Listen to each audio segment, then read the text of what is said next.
ஹாய்ப்பா, good morning.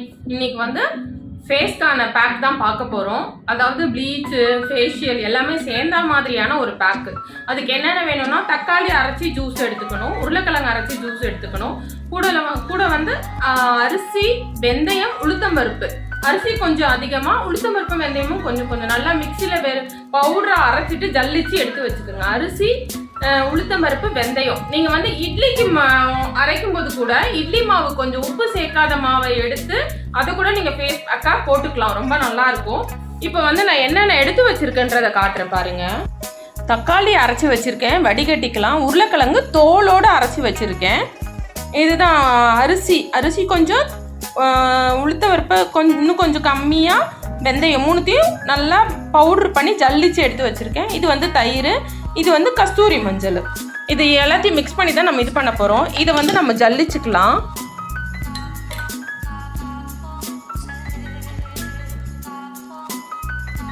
Juice மட்டும் எடுத்துக்கலாம்.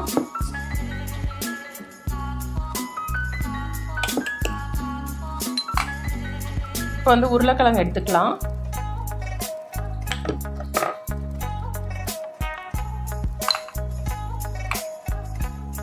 உருளைக்கிழங்குல இருக்கிற அந்த ஸ்டார்ச் வந்து ஃபேஸ்க்கு ரொம்ப நல்லதுங்க.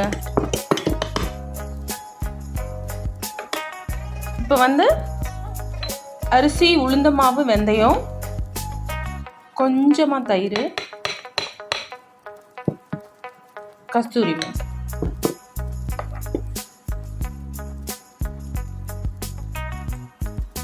நான் ஃபேஸ் வாஷ் பண்ணிட்டு வந்துட்டேன்.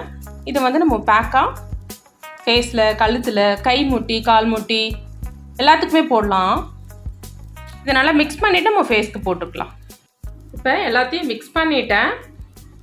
தக்காளி ஜூஸு, உருளைக்கிழங்கு ஜூஸு, உருளைக்கிழங்கு தோலோடு அரைச்சிக்கணும், கஸ்தூரி மஞ்சள், அரிசி, உளுந்து, இது எல்லாமே சேர்ந்தது பேக் மாதிரி போட்டுக்கலாம். எப்பவும் சொல்கிற மாதிரி தாங்க, நல்லா நீங்கள் என்ன ஃபேஸ் வாஷ் போட்டு யூஸ் பண்ணிருந்தீங்களோ நல்லா ஸ்கின்ல அழுக்கு இல்லாமல் ஃபேஸ் வாஷ் போட்டு நல்லா யூஸ் பண்ணிவிட்டு அதுக்கப்புறம் இந்த பேக்கை போடுங்க. நீங்கள் எந்த ஃபேஸில் போடுறதா இருந்தாலுமே ஃபேஸில் வாஷ் பண்ணிவிட்டு நீங்கள் அப்ளை பண்ணுங்கள்.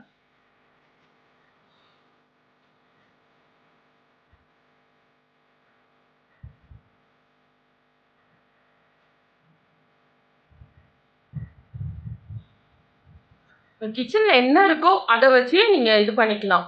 இப்போது இது தக்காளி போட்டுக்கலாம். வெறும் தக்காளி கூட நீங்கள் அப்படியே பாதியாக கட் பண்ணி கூட ஃபேஸில் போட்டுக்கலாம். இது 10 நிமிஷம் கழித்து நான் வாஷ் பண்ணிவிட்டு உங்களுக்கு காட்டுறேன். ஸ்கின்னே நல்லா டைட்டாகிடுச்சு. நான் போய் ஃபேஸ் வாஷ் பண்ணிவிட்டு வந்துடுறேன். ஃபேஸ் வாஷ் பண்ணிட்டு வந்துட்டேன்.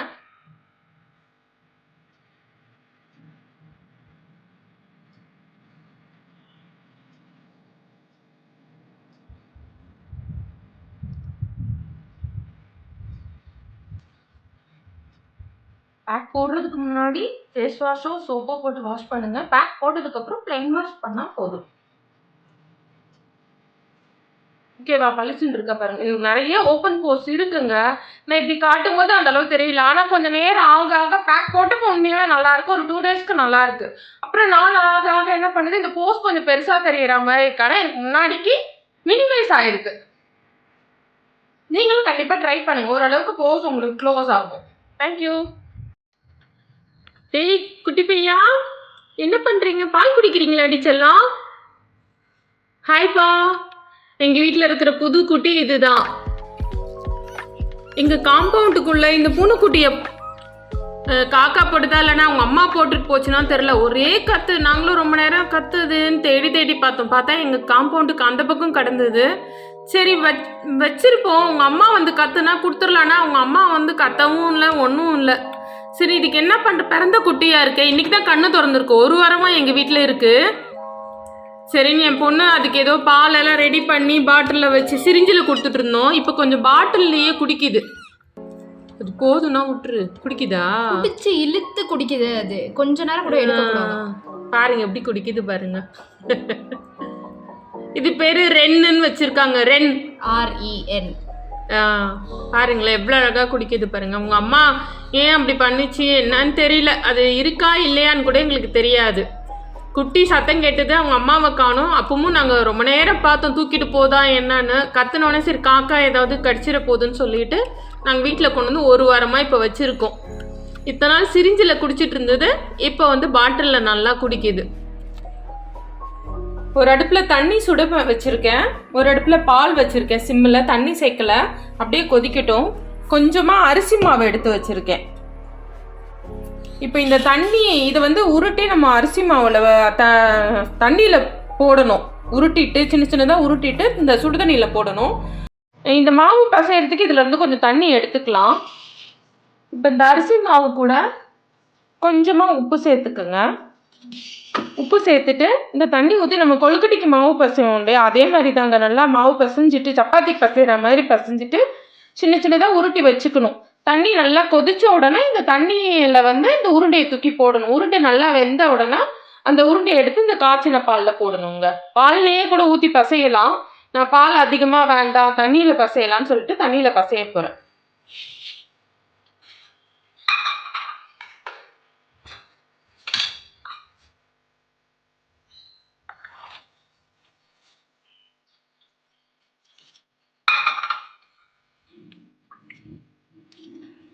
நல்லா கிண்டிக்கிறேன். இது நல்லா இது பண்ணிட்டேன். இது வந்து குட்டி குட்டியாக உருண்டை பிடிச்சி வச்சுட்டு நான் போடும்போது உங்களுக்கு காட்டுறேன். ஒரு இதில் வந்து வெல்லம் வச்சுருக்கேன், பால் வச்சுருக்கேன். பால் நல்லா கொதிக்கட்டும். கொஞ்சம் தேங்காய் பால், தேங்காய் வந்து நீங்கள் துருவி போடுறதா இருந்தாலும் போடலாம், தேங்காய் பால் எடுத்து ஊற்றுறதா இருந்தாலும் ஊற்றலாம். நான் வந்து தேங்காய் பால் எடுத்து ஊற்ற போகிறேன். கொஞ்சமாக ஏலக்காய் பொடி போட்டுக்கலாம். சர்க்கரை வேணும்னா சர்க்கரை போட்டுக்கலாம். நான் வந்து இந்த வெல்லம் இது கரைஞ்ச உடனே இதை வடிகட்டி பாலில் கொஞ்சம் ஊற்றிடுவேன். இப்போ வந்து இது நல்லா கொதிக்குது. இது நல்லா கொதிக்க விட்டு தான் போடணும், இல்லைன்னா மாவு உருண்டெல்லாம் வந்து கரைஞ்சிரும்.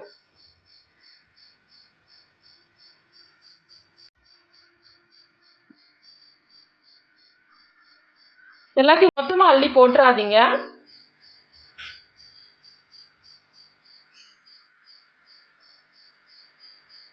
இப்போ எல்லாத்தையும் இதில் போட்டுடலாம். போட்டுட்டு இந்த வடிகட்டி இதில் ஊற்றணும். நான் தேங்காய் பால் எடுத்துடுறேன் அதுக்குள்ளே. இதை போட்டுட்டு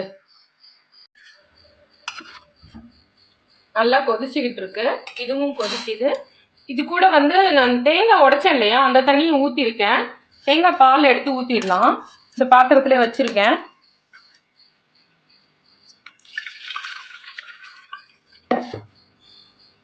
இதை பிழிஞ்சிட்டு இன்னொரு பால் எடுத்துக்கலாம். இப்போ வந்து இந்த வெள்ளை இது இருக்கு இல்லையா, எடுத்துடலாம்.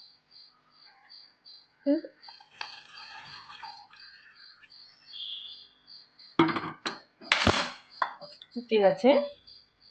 இந்த தேங்காய் பால் இதையும் ஊற்றிடலாம்.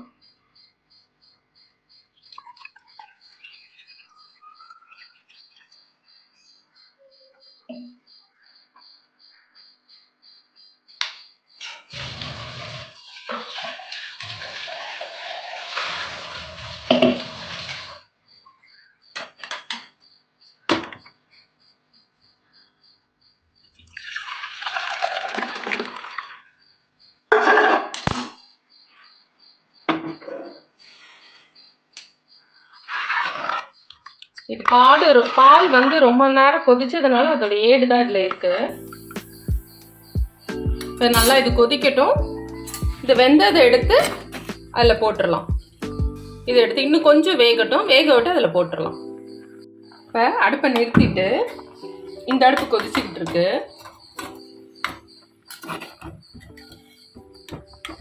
இது நல்லா வெந்துருச்சு.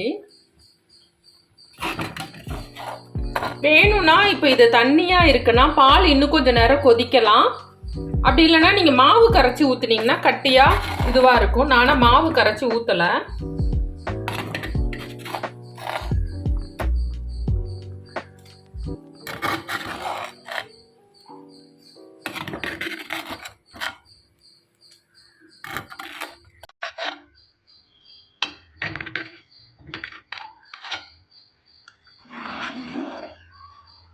இன்னும் கொஞ்ச நேரம் கொதிக்கட்டும். நான் அடுப்பு சிம்மில் வைக்கிறேன். அவ்வளோதாங்க, பால் கொழுக்கட்டை ரெடி. வாங்க சாப்பிடலாம்.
இப்போ நைட்டு டின்னருக்கு வந்து கல்தோசையும் பச்சை மிளகாய் சட்னியும் அரைக்க போறேன்.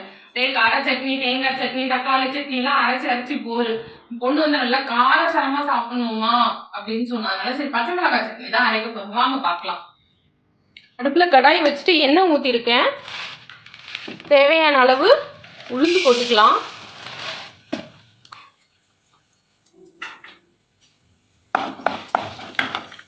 இது பச்சை மிளகாய் எடுத்து வச்சிருக்கேன். புளி வந்து நாரெல்லாம் இல்லாம இந்த மாதிரி ஓரளவு இது பண்ணி வச்சுக்கோங்க, நார் இல்லாம.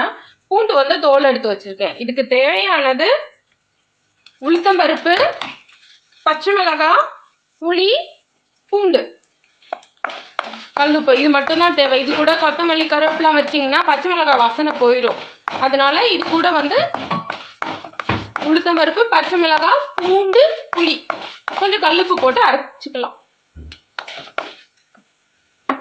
இது ஓரளவு இதுவாயிருச்சு.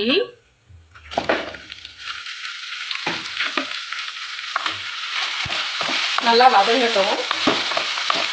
ஏன்னா இது செஞ்சதுக்கு அப்புறம் அடுப்புல வச்சோம்னா ரொம்ப நெடி அடிக்கிற மாதிரி இருக்கும். அதனால வதக்கிட்டு நம்ம அரைச்சிட்டா தாளிச்சு விட்டா போதும். தாளிக்கு கூட வேணாம், நல்லெண்ணெய் ஊற்றி சாப்பிடலாங்க. நீங்க உடனே சாப்பிட்றதா இருந்தா வதக்காம இதை அப்படியே அரைச்சிக்கலாம். உளுந்து போடாம பச்சை மிளகாய், பூண்டு, புளி, உப்பு இது மட்டும் வச்சு பிளைனாவே அரைச்சிட்டு கொஞ்சம் நல்லெண்ணெய் ஊற்றி சாப்பிடலாம். இது கூட கொஞ்சோண்டு கல்லுப்பு சேர்த்துக்கலாம்.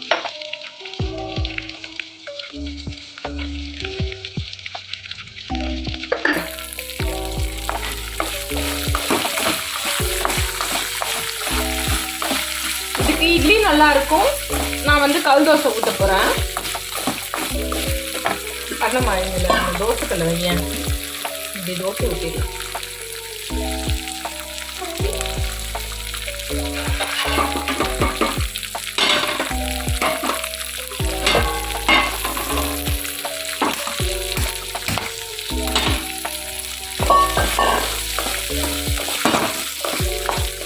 கொஞ்சம் நல்லா டீப்பாக வதக்கிக்கலாம்.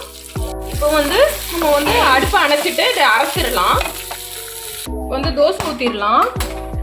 நான் வந்து இந்த வெஜிடபிள் தோசை மாதிரி காயெல்லாம் இது வந்து கேரட்டு, வெங்காயம், கொத்தமல்லி போட்டு நல்லா துருவி வச்சுருக்கேன். சாப்பரில் போட்டு சாப் பண்ணி வச்சுருக்கேன். இப்போ தோசை ஊற்றிடலாம்.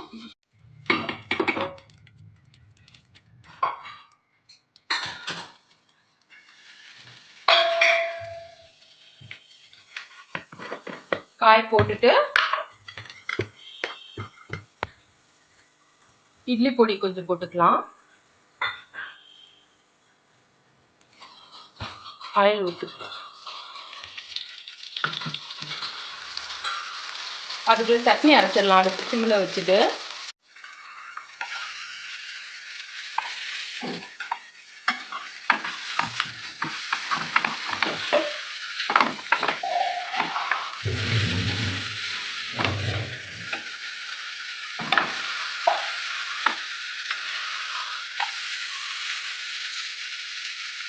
அரைச்சிட்டேன். இதில் ஒரு சொட்டு நான் தண்ணி சேர்க்கல. வதக்குனதை அப்படியே அரைச்சேன். அப்படியே தான் வச்சுக்க போகிறேன். தண்ணி சேர்க்க போகிறது கிடையாது. தோசை வெந்துருச்சு. தோசை எடுத்துடலாம். அடுத்த தோசை ஊற்றிக்கலாம். வந்து இந்த அரைச்ச பச்சை மிளகாய் சட்னிக்கு கடுகு, கருவேப்பிலை மட்டும் தாளிச்சு போட்டுடலாம்.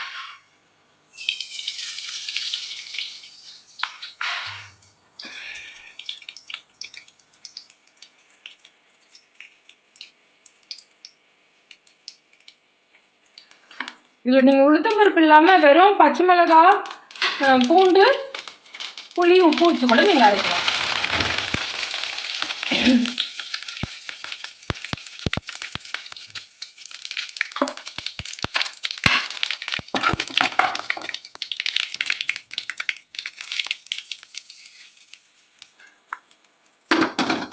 அப்புறம் பச்சை மிளகாய் chutney ready. Onion uttapam ready.